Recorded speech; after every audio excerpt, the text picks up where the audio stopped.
The Pahalgam terror attack has shocked India. We know that Pakistani terrorists conducted this terror attack last month, and this is the worst terror attack against civilians since the 26/11 Mumbai terror attacks. With me are two well-known experts and heading an important think tank, an army think tank in India, to talk about what to expect next in terms of the situation on the ground and how do they see the developing situation.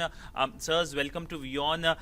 With me is Major General BK Sharma, retired, who is the Director General of the United Service Institution of India, which is the oldest think tank, army think tank, and Major General RS Yadav, retired, and he is the director of the Center for Strategic Studies and Simulation, the USI. Sir, starting with you, my first question to you is, Pakistan is essentially a garrison state. How do you see its thinking changing its position at the international level, and also in terms of its relationship with India, because it looks like that it has been in a constant state of war both within and with India? See, Pakistan, as M.J. Akbar in his book calls it, as a toxic jelly state, right? It is not incomfortable with its own existence, its own surrounding, and its relations with the other countries. And I'll tell you that many a times, they portray Pakistan in terms of two-nation theory, Riyasat-e-Madina, they call it as the epicenter of Islam and whatnot. But on ground, because of this flawed policy of theocratic state, it is at the verge of collapse today, we know. So it is what you call is a confused state. And we have to go back into the history of Pakistan, a so-called two-nation theory.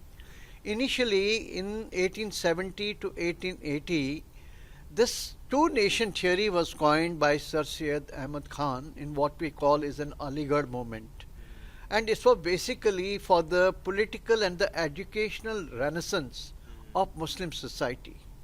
Later on at Allahabad, it was the first time Allama Iqbal came with this idea of two-nation theory. And later on it was embraced due to tactical reasons by Jinnah, because he was not able to garner Muslim vote, and he had to sort of dangle some kind of a very, very emotional carrot before the Muslim masses. So he came out with this what you call is the two-nation theory. And the partition took place based on this two-nation theory. But if you recall, on 11th of August 1947, he was the first one to debunk this theory himself, when he made that important speech, and in which he said that now that Pakistan has been created, it's no more, the Hindus and Muslims and Christians and Sikhs will all get subsumed under the idea of Pakistan, and they are free to follow their respective religions and go to the mosques, gurdwaras, churches, mandirs. But after his death, immediately within 2 years, there was an amendment to the Constitution of Pakistan, and they introduced the tenets of Islam in the very Constitution, and rest is a history. Now, in their Constitution, it is deeply ingrained that we are ordained, particularly Pakistan military is ordained to launch jihad in the name of Allah. And Allah is the supreme authority as far as Constitution of Pakistan is concerned. And by that very notion, they look at, they being the custodians of the idea of Pakistan and its ideological frontiers. And that ideological frontiers also includes the state of Jammu and Kashmir, particularly Kashmir. Now, this has not delivered well to Pakistan, because if you look at their own internal dynamics and their external relations with their own neighbors, everything is in a state of mess. And to make the matters worse, After Zia-ul-Haq, who started this Islamization program in Pakistan, now we have Asim Munir. He is again talking the same lexicon and the same language. In 2023, he made a speech at a Jirga meeting in Khyber Pakhtunkhwa, when again he invoked the two-nation theory.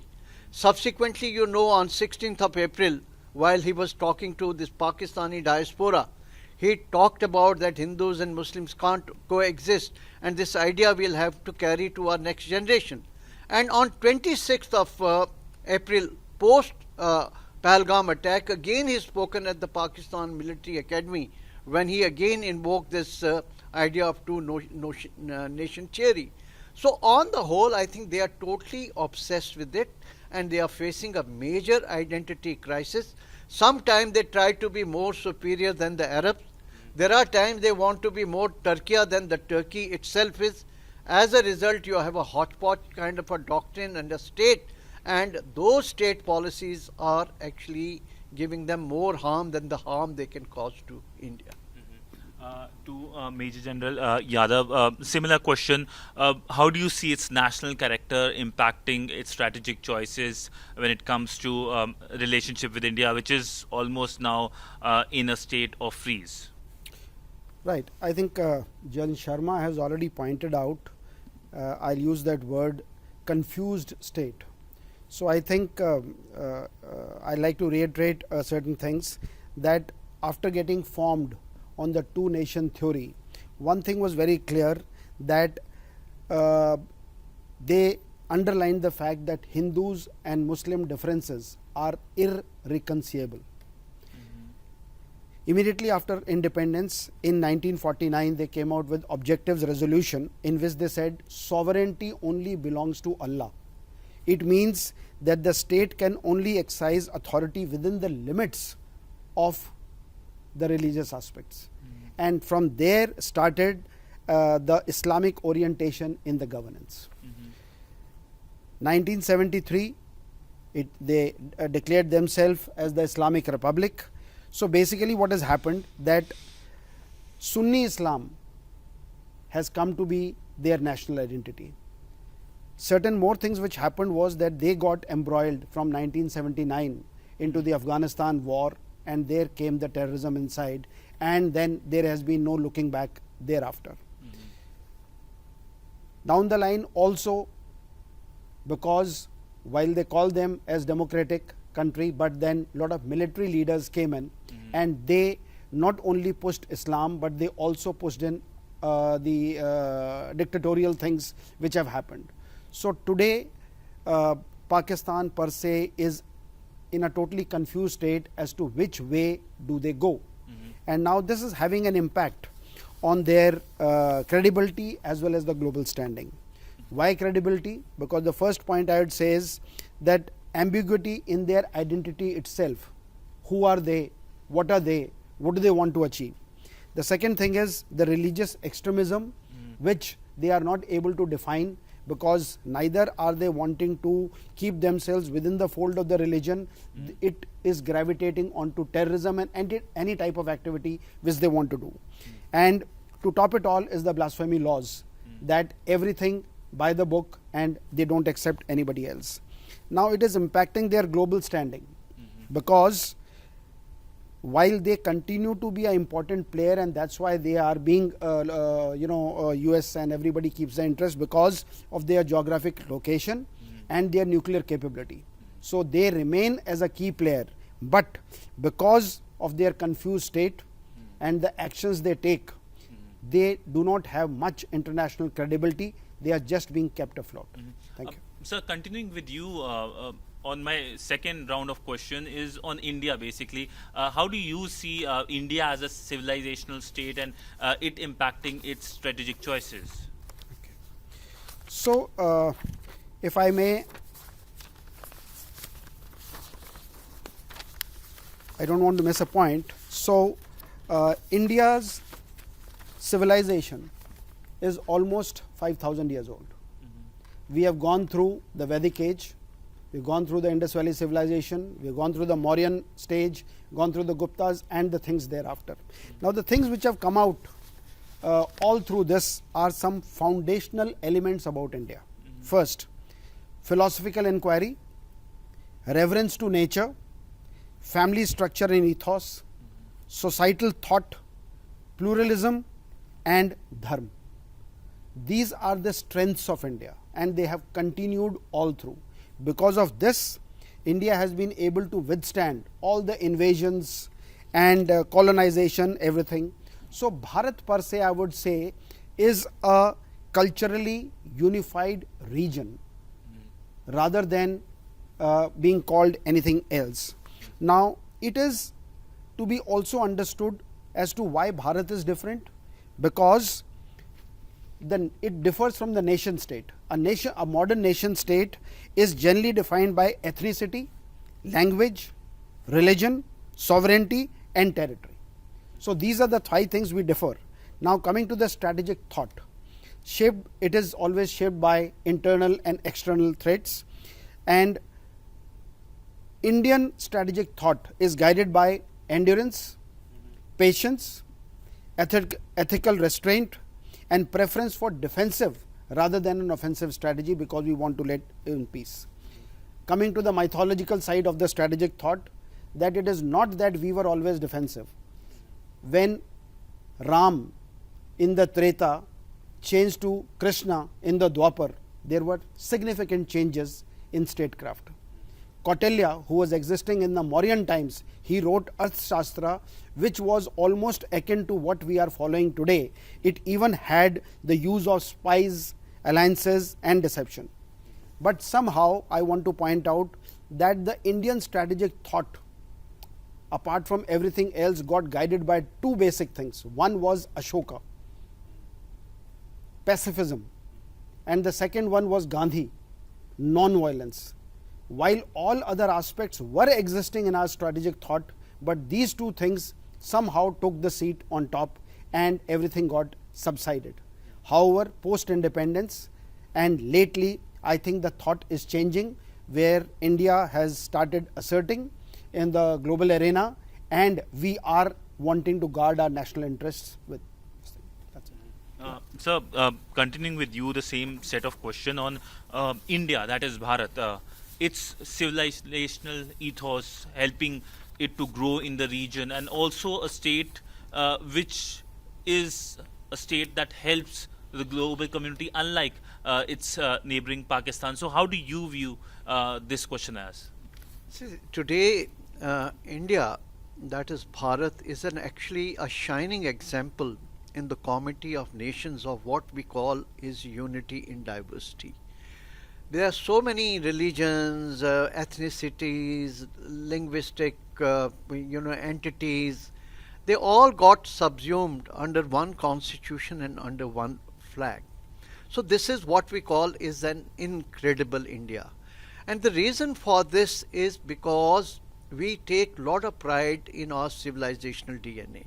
Vis-a-vis Pakistan, who actually have a similar sort of civilizational genesis, but they have disowned that and they have adopted a pseudo identity. But we have remained true to our roots and we take a lot of pride. And that is why today when we talk about Vasudeva Kutumbakam, right, this is a Sanskrit words from Upanishad, world is one family. This was adopted in G20, which was a very successful summit here, in which we talked about, one earth, one people, one future, right? And today I think India is the only country besides China which has a very lofty vision of what you call is Viksit Bharat 2047. And one of the important facets of that Viksit Bharat 2047 is your revival of your civilization, right? Taking pride in our civilization. And that is why today we are looking at, based on this civilizational ethos, we are looking at developing India as a comprehensive national power, the hard power, the soft power, the dispersed power, which is our diaspora, how to integrate that diaspora into our mainstream, then all the elements of national power, putting them into a melting pot and creating a very sharp and smart power. And we today have a very plausible, what you call is a national narrative, which we are propagating through the help of media and many other agencies. So today is the time that India has really arrived, and if you look at from a strategic vantage point, we have adopted a whole of government approach today. To the mere fact that you're talking to me, you also become a force multiplier in our national endeavor to achieve something. Now, today we are in that sweet spot because of a very reasoned and very principled position that we form a strategic bridge between Eurasia on one side and Indo-Pacific on the other side, and that is why we are in both the regional grouping. Coupled with that is our multi-vector engagement today, which the world has accepted. Now, today India is actually the real stakeholder in what you call is multipolarity, and global south is looking towards India because we are we are an island of stability in this otherwise uncertain world. So the global south is also looking towards India as a vector or as a leader. So I think on the whole everything is going extremely well for India. We are today the fifth largest economy, poised to be the third largest economy, the fourth largest armed forces, the fourth largest ecosystem in terms of startups. So if we are able to put our act together and maintain this trajectory and deal with irritants like Pakistan from a position of strength, I think India has a very, very bright future as a civilizational state. But my another question will be that we have seen a lot of comments coming from the Pakistani military, as you pointed out, the two-nation theory. In fact, the army chief, Mr. Munir, has been talking about it a lot. In fact, that was not the only statement. Why do you think that the Pakistani military is clinging so much to this two-nation theory, and what can India do to make sure that this so-called narrative can be defeated, which has already failed in 1971 once? See, this is the what you call is raison d'etre of Pakistan military. The reason is that you have an extremely elitist position in Pakistani system, right? You get jagirs, you get grants, you get very chummy kind of jobs. Now, if you really want to be in the limelight, you need an enemy, right? Without an enemy, people will tell Pakistan military that please start doing nation building. For that enemy, you need to keep the cause of Kashmir alive, right? And there are many people, like if you read Christine Fair's book, you know, Fighting to the End, she says that even if tomorrow Kashmir is resolved, Pakistan still would continue with its hostility towards India, because it is because of the military that they think that they are the custodians of the ideological frontiers, the very idea of Pakistan. And you should read a book written by Stephen Cohen. This book is about idea of Pakistan, right? Another book you talked about, Garrison State, by Ishtiaq Ahmed. You will get a sense of how military has appropriated this entire power there. They created a hybrid system, and now whenever they come under strain of different types of their own making, that for example the internal socio-economic and political situation, they have to then invoke this two-nation theory and Kashmir and India as an enemy to camouflage some of their own internal weaknesses and externalize an internal problem towards India. So this is a very deeply psychic problem, collective psychic problem with the military establishment of Pakistan. To Major General Yadav, a similar question, two-nation theory. They have been talking about it for a long time. How does it defines Pakistan's military strategy towards India, and do you think that they will able to succeed, or this will be a spectacular failure for them? As I responded in my first response, look, there are 2-3 factors on which Pakistan seems to be surviving. They started with a two-nation thing, that Hindu-Muslim separate, then they came up with Islam, and then they came up with the militarization aspect because they got involved in the terrorist hub being located in Pakistan. So over a period of time, the terrorism aspect has got so deeply embedded in Pakistan that they are unable to get rid of it. It has rather become a nexus between the mullah and the military combined, that now they are left with little choice but to carry on with it. It is only how to keep it going so that Pakistan keeps on surviving. And to top it, it has been exploited. I think their minister recently made a statement that we have done all the dirty things for the US for last 30 years. So it only goes to prove that Pakistan has been utilized that way. So if Islam goes away, Pakistan is not going to survive. If terrorism goes away, Pakistan is not going to survive because they are no good for anything. And so therefore I feel that this complete nexus which is there in the Pakistan today, they have to keep on surviving. And the most stable thing on which they can always bank upon is the Kashmir problem. So here comes that two nation theory, that if they keep this thing alive, there will be one step where they can always continue to survive whenever they get cornered. So I think that's how they are exploiting it. I'd just like to add, you asked a very pointed question about what is Pakistan's military strategy towards India. See, there are four main elements to that strategy. Overall, what they call is a full spectrum capability. At the lower end of the spectrum, you have what you call is cross-border terrorism or asymmetric warfare. Then, as far as conventional military space is concerned, they talk about, denying India ingress between beyond a certain threshold, the spatial threshold. And on top of that, they have their nuclear weapons, where they talk about, even tactical nuclear weapons, where you have, reduced the red lines, and now they talk about even zero range spectrum, that you will further lower this nuclear threshold.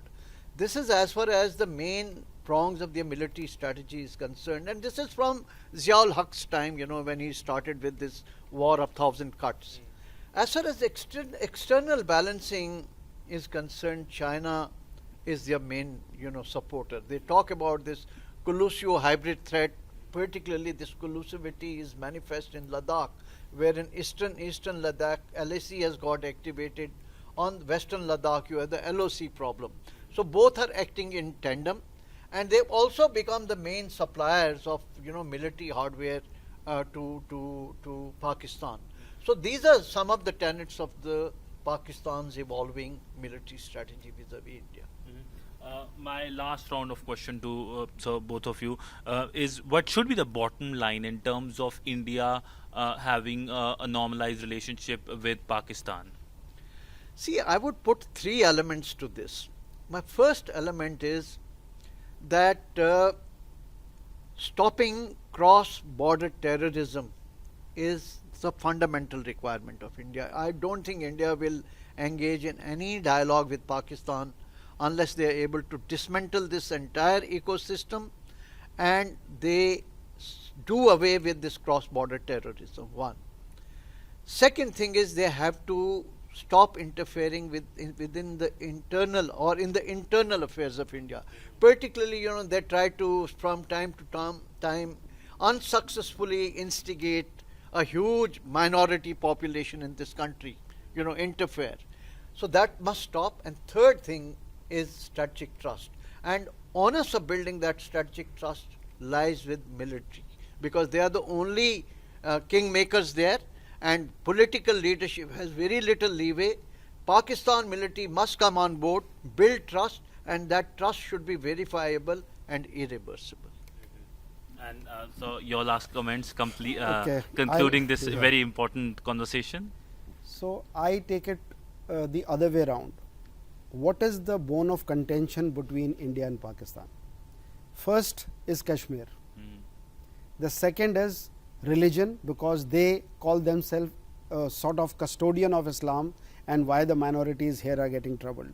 And the third aspect is that they have ceded some areas of India to China. These are the three issues on which there has to be an understanding in case the relations have to be normalized. The first is that India all along across party lines, they have said Kashmir is an inalienable part of India. So I would like to say that what is there to discuss? If this stance India forces that look, we are not going to discuss territory, and as and when it happens, it is only going to be return of the occupied areas, we have to work in that direction. The second thing is about Islam. I think it needs to be propagated that India holds the second largest Muslim population in the world, and the Muslims here are in much better condition than anywhere in the world. Look at the situation today that Pakistan in Kargil never wanted to take its soldiers back. Today it does not want to take its citizens back when they have been identified. About 1,000 of them are waiting at Atari border. So the second aspect which has to be killed is that India is equally capable and is going to take care of its minorities in its own terms. And the third point is a little bit difficult because the third party has now come into play is China. So I think the way relationships are, indications are coming that China also wants to mend fences with India. So some sort of a understanding will have to be made because something has already been done on ground. A highway has been constructed, now the CPEC is being constructed. So therefore some sort of a understanding will have to come with China so that this tangle can be solved. So let's point on, make efforts on these three things rather than on individual acts of terrorist violence or otherwise, because that is going to be the long-term solution. Thank you. Well, on that note, thank you so much, sirs, for speaking to WION and giving us an overview about what's the situation like and what we can expect, and generally giving us the thought process by which the Pakistani army works. Thank you so much, sirs. Thank you you so much. Thank you. Thank you.